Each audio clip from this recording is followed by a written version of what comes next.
Tricotillomanie, le podcast.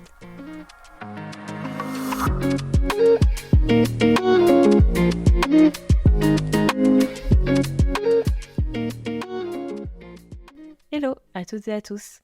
Bienvenue sur ce podcast dédié à la tricotillomanie. Je me présente, je suis Zoé, j'ai 24 ans et je suis tricotillomane depuis plus de 10 ans.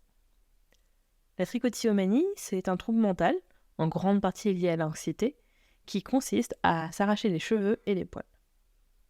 En février 2024, dans une période assez calme de ma vie, j'ai lancé le compte Instagram @tricotio.manie et avec la participation de mes abonnés, je la décris. Je parle de ses conséquences et des traitements possibles, je donne des astuces.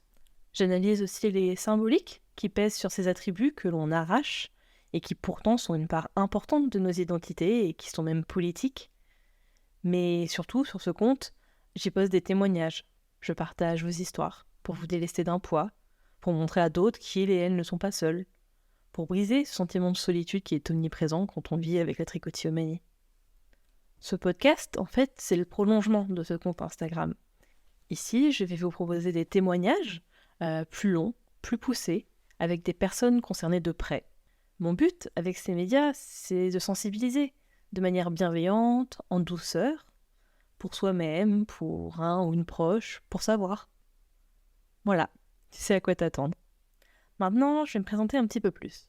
Je te préviens juste à l'avance, je vais parler de harcèlement scolaire et de rejet. Donc, si le sujet te met mal à l'aise, ne te force pas à écouter la suite. La tricotillomanie est apparue dans ma vie au collège, dans un contexte de rejet, de désillusion, d'incompréhension. Et l'enfant sensible que j'étais a, sans grande surprise, très mal réagi à un harcèlement scolaire généralisé et quotidien qui a duré 4 ans. C'est là qu'a commencé la solitude, j'imagine. Ne pas réussir, ne pas se sentir à l'aise pour en parler.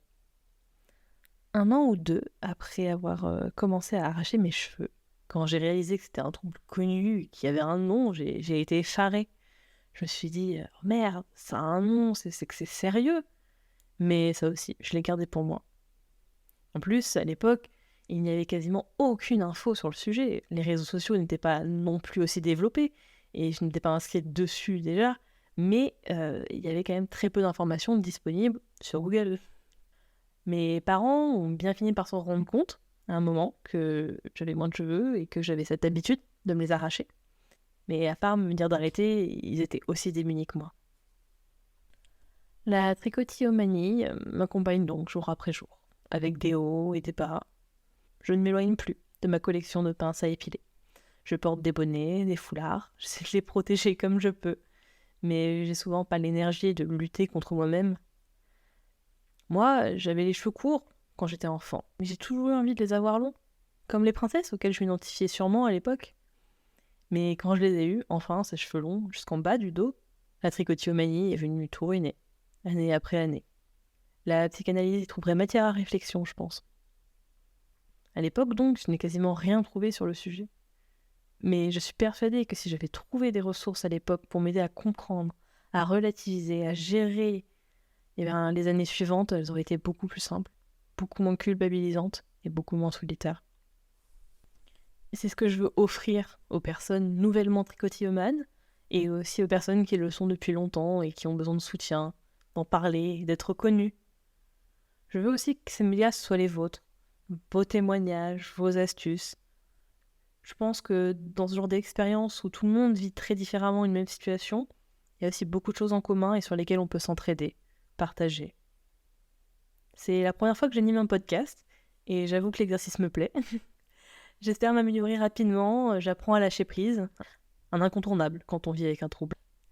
Ceci, c'est d'ailleurs ma voix off quand je fais attention à comment je m'exprime. Celle, pendant les interviews et les conversations avec mes invités, sera bien différente, mais tant pis. J'espère vraiment que ce podcast pourra avoir de l'impact, qu'il l'aidera et qu'il vous plaira.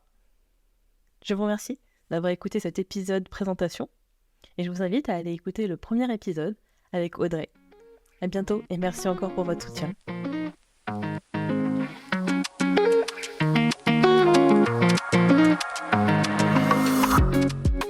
Tricotillomanie, le podcast.